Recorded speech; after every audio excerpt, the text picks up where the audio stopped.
This episode is brought to you by Nordstrom. Summer's almost out and fall's calling. Luckily, Nordstrom has everything you need for the season ahead, all under $100. Discover new arrivals from your favorite brands like Mango, Princess Polly, Wave, Free People, BDG, and more. Whether you're planning a last-minute getaway, heading back to class, or refreshing your office looks, you'll find the latest trends and beauty must-haves without breaking your budget. It's easy, too, with free shipping, free returns, and in-store order pickup. Shop today, in stores, and at Nordstrom.com. That sound is the leaky shower head that came with your place. The one that has you starting every morning with a low-pressure nightmare that's nearly your age. Stop settling for someone else's shower. Consider this your wake-up call to swap it for the relaxing feel of a Moen shower head and see how one easy change changes everything. Water designs our life. Who designs for water? Moen. This episode is brought to you by Espolón Tequila. Slow, sticky, snoozy. They call these the dog days of summer. But Espolón? They don't do boring. Welcome to the Marg Days. Espolón Tequila. 100% blue Weber agave, born to shake up your summer. Just add lime, agave, and a little attitude. Visit EspolónTequila.com. Espolón Tequila, 40% alcohol, volume 80 proof. Copyright 2025 Campari America, New York, New York. Drink responsibly.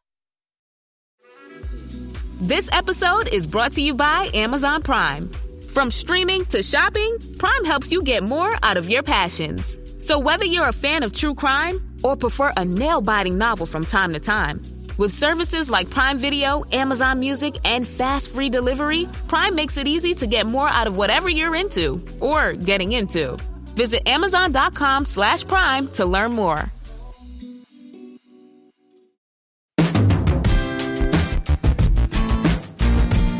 Welcome to the Tour Coach here in 2023, another year of the stories, the conversations, the roundtable discussions that come from my travels on the PGA and the Korn Ferry Tours, along with my teaching down at Old Palm and Palm Beach Gardens, or here in my studio in Mobile, Alabama. These are the stories and the guests and the people that I run into that I bring to you to help you enjoy playing the game of golf, learning about the game of golf, or learning how to teach the game of golf. I hope you'll enjoy my travels, my conversations, and you enjoy being on this journey with me. But I also want to remind you that this journey and bringing it to you wouldn't be possible without a special thanks to our longtime sponsors. First and foremost, Strixon and Cleveland Golf, Vineyard Vines, Bushnell Golf, and Buick GMC.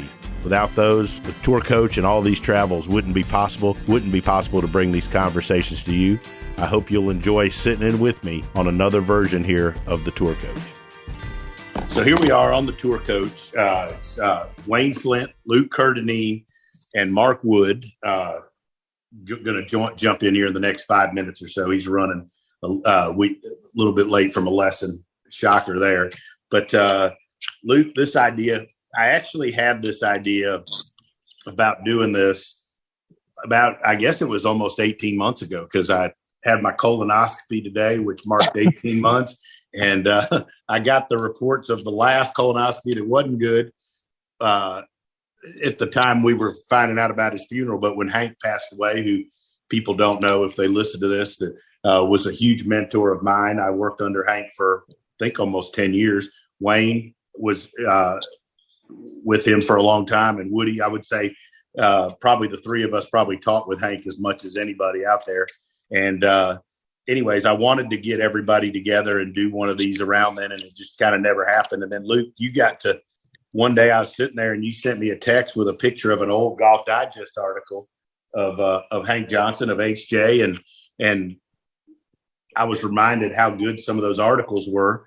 And it was pretty cool. And then as we got going through that, the idea of doing this again and bringing you in, I thought was a pretty cool idea. And I think for me and Wayne, and I think when Woody gets on here, you'll enjoy some of the stories as well. But, kind of cool reminiscent about, some of the, we come from a pretty cool teaching tree, Luke, like to have worked under him. And to me, the cool stuff was seeing these articles and, just how relevant and how still good they were today. I mean, you could probably put some better looking clothes on him today that didn't look like they were from the 80s or whatever, but still really cool stuff. Talk a little bit about finding some of the stuff in the archives. Yeah, so recently, like Digest, its entire archive is currently online, right? Like you can go to Golf Digest. If you sign up for a Golf Digest Plus account, you can get everything that's ever been published in Golf Digest. You can find it. But we've recently just relaunched our archive. This isn't a plug. This is just some context, by the way. Because we're really proud of our history of it. Like Digest is like just there's so much good stuff in there. So Here he is. Hold on, Woody's coming in. Woody, are you there? Woody. Hello, guys. Hey. Woody. How's everybody? We're good. We're in the middle of. We were just talking about. I'll catch you up real quick. We're doing the podcast. Is that I had this idea about 18 months ago when HJ passed away, about us, you, Wayne, and I doing this because of how fortunate we are to come from the teaching tree that we did and what an influence you and Wayne are on me. And then kind of slipped through the cracks. And then Luke at Golf Digest here, Luke Kerr Dineen, who's been a good friend of mine for a while, was at Golf, now at Digest. And he just sent me a couple articles out of the archives a few weeks ago or a month ago.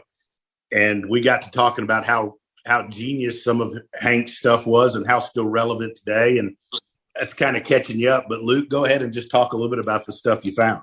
Yeah. So we basically just, there's this big project that we've done where we brought the archive, not just online, but now we've just redone it. So now it's like kind of better than ever.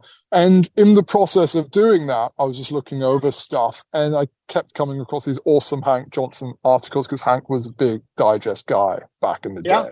And it's just amazing, some of the information in there. And obviously, Tony, knowing what he meant to you is why I was kicking it over to you. But it's just funny in this world where we talk so much about, force plates and pressure shifts and making a big turn on the backswing and doing all this stuff. I mean, I don't want to say Hank seemed to intuitively know it because clearly he was studying this. And so it wasn't intuitive, it was learned. But it was just amazing how accurate he was and how he was really getting at the same kind of stuff that coaches seem to be studying, learning about, trying to get at today. Woody, talk a little bit about that. Woody or Wayne, talk a little bit about that. Some of the early stuff. I know I always thought he was way ahead of his time with his research. I wasn't part of that period, but the stuff and the stories and the pictures he told me I knew were, a lot of the stuff we see people trying to do today. Drano, you want to go first? You go ahead, Woody.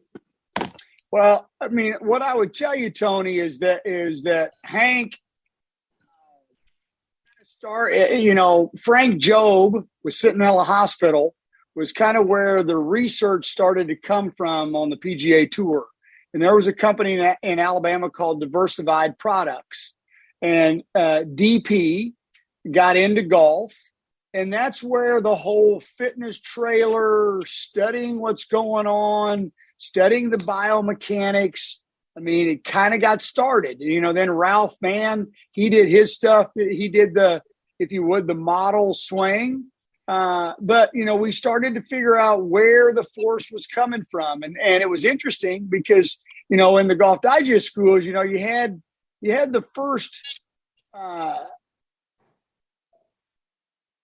leading money winner in Bob Toski in 1954 go from being the leading money winner to teacher. So he goes from the leading money winner, Tiger Woods, to Harmon. He's all wrapped into one. And Tosk, what he did with us and he did with Hank is that he made all of us think outside of the box. And Hank was the best at it.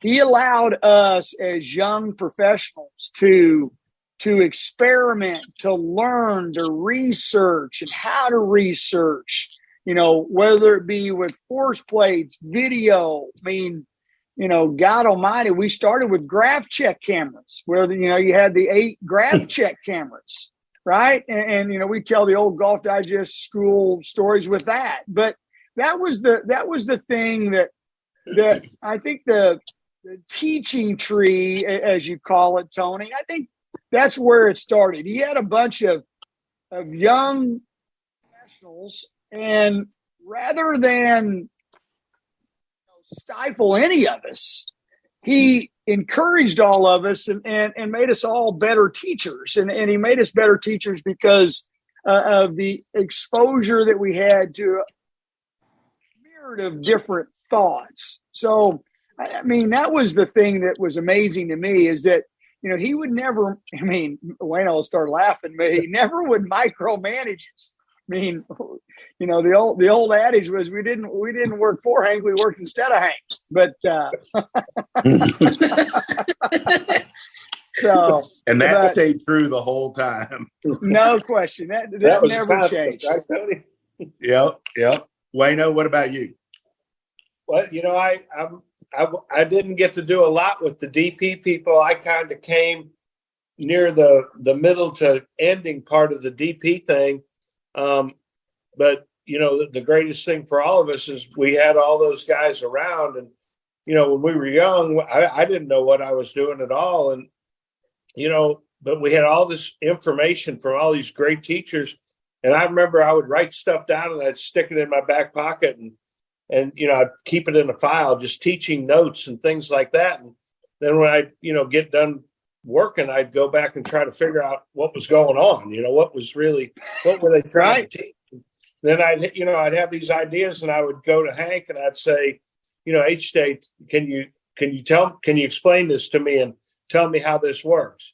And he never would tell you how it works. He'd send you down with another question, go figure this out. And he'd make you figure it out on your own. He'd never give you the answer, which, like Woody said, it really made us all have to really think.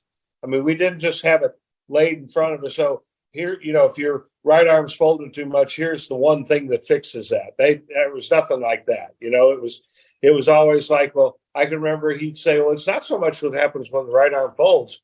It's what happened when it's unfolding that kills you, and so he'd make us go think. And then I'd go talk to Woody and Woody talked to me. And, we were all hungry to learn. We were all hungry to be good teachers. And we do our research with each other and we try to figure things out with each other. And, we had a great camaraderie and a great friend group there. I think we're all still friends today, a bunch of us, and it's always great to see the guys. And Luke, I mean, I know you and I've talked about this before over the years, but it really is like your first time you're talking with all of us together like this. It is a pretty interesting little fraternity of those of us that came up under him. And it was kind of cool. Woody, Wayne, like Luke started sending me these old articles via text because he'd heard me tell stories about you, Wayne, and HJ over the years. And then he started finding these articles as he was there at Golf Digest. And Wayne, you've heard this story before, but along the lines of what you guys just said, I remember going to him one time with a video of Bobby Wyatt and showing something to him and asking him the question about why something happened. And he said, quit trying to memorize the answers to the test question. That's right. And that was all he said. Like, right. And then I had to go figure it out. I probably asked Wayne what to do, but Yeah, I mean, that's what we all did. We all, we couldn't figure it out. We all asked each other and we learned with and from each other. That's what made it such a great, a great group of guys, because we all had mutual respect for each other. We were all very, very driven to be really good.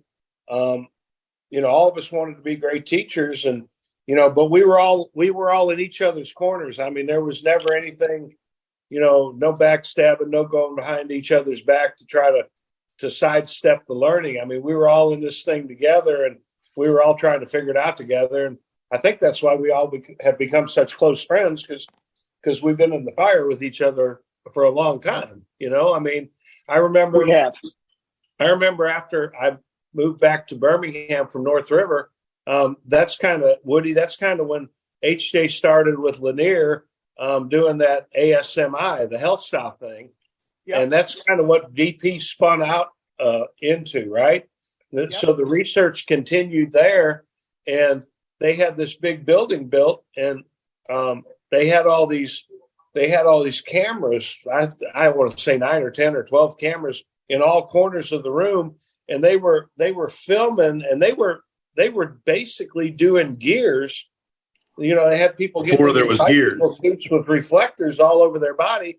And they were basically doing gears before there was any thought of gears. They were measuring angles and what was happening with the biomechanics of the swing, doing it all with video cameras and reflectors, on suits, almost like how the video games started, the EA Sports stuff, where they put all those reflectors all over their body, and that's what they were doing. And I mean, he was so far ahead of the game with that, and it was amazing all the information that came out of that. And I think, they had well over 100 tour players go through that ASMI thing, and they measured all of the data that they all did. And they didn't come up, the thing I thought was so cool is they didn't come up with one model. You have to, like Nick Faldo or whoever the flavor of the year was, they came up with an acceptable range, which is what all the tour players did, and they made a model out of the acceptable range of how that tour players move their bodies. And, I thought that was interesting because at that point, so many people were saying, you got to swing just like this guy.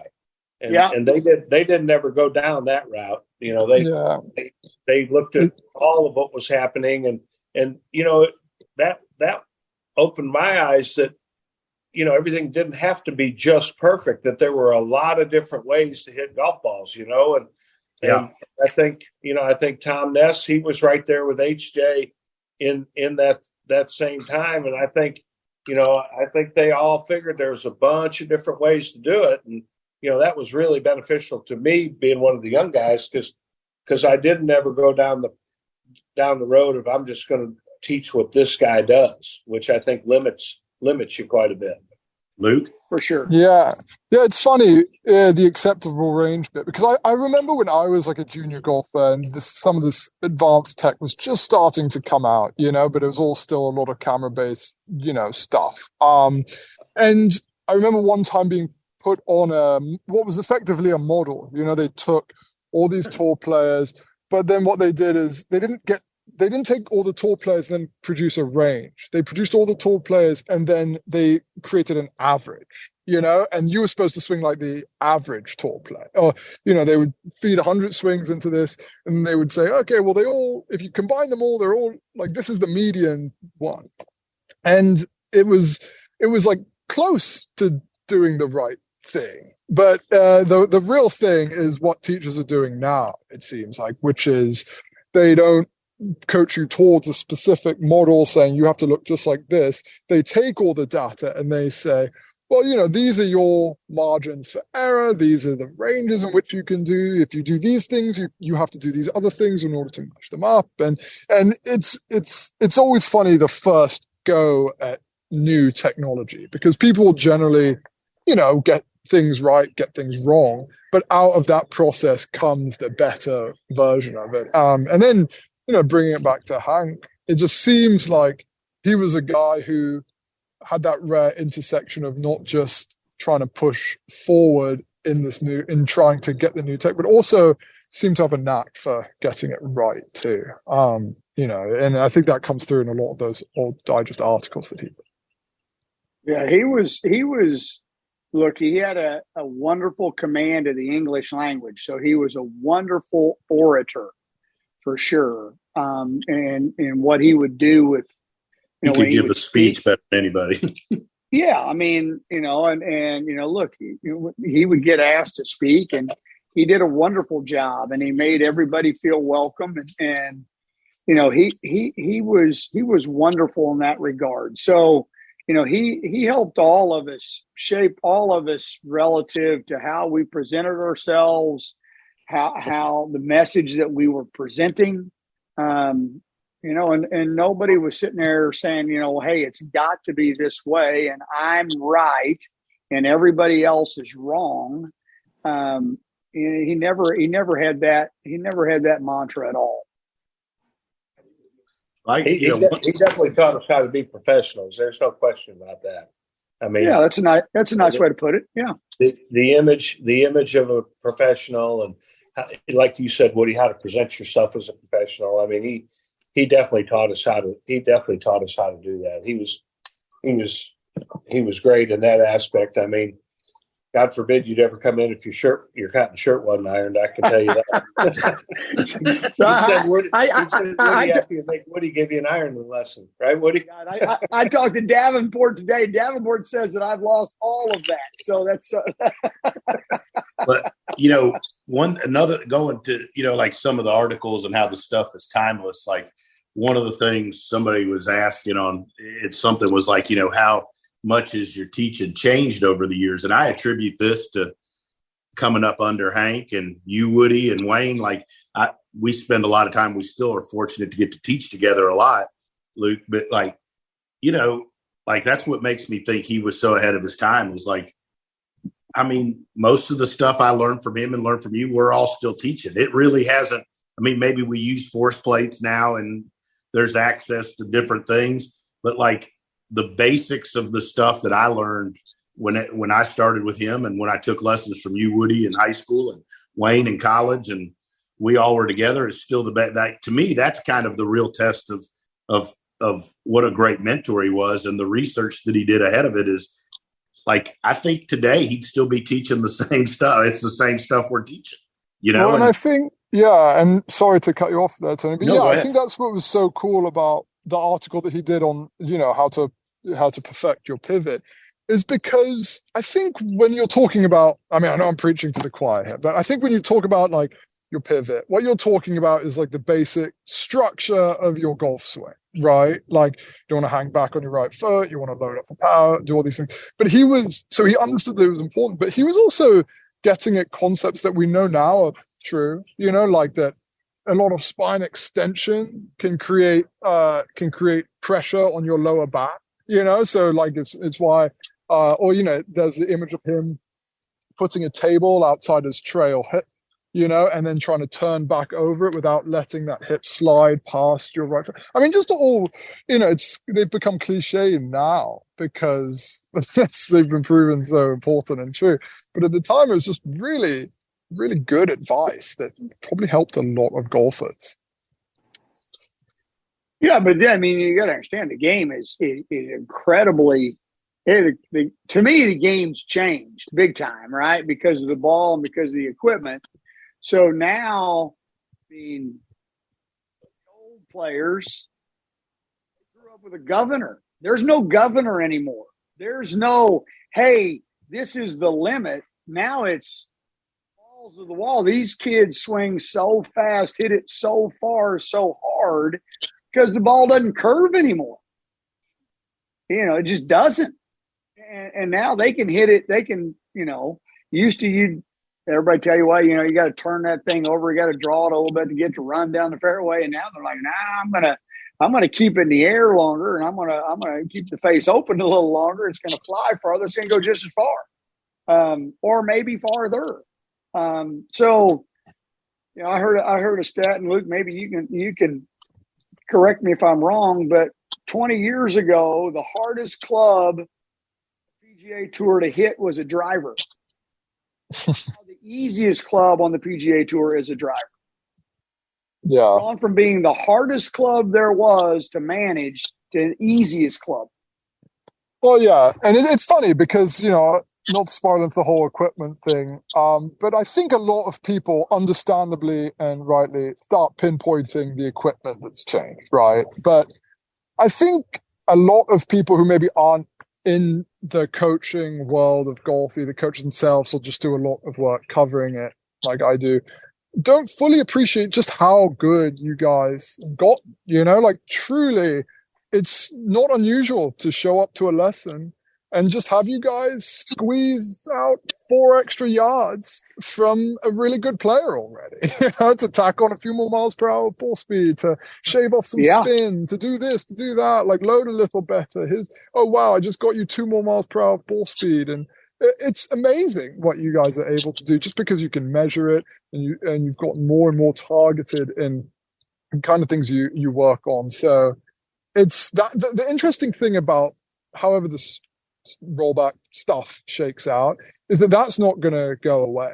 The ability to provide those kind of coaching insights if they roll back the ball, one of my predictions, for instance, is like these fades guys are hitting now. Suddenly, this guy's going to start hitting more draws, and they're going to be able to do it because they have coaches who are going to be able to help them coach it. And it's just there's going to be all sorts of unintended consequences, not in a bad way necessarily. Just I think that reflects the kind of coaches, the kind of quality of coaches that are around now.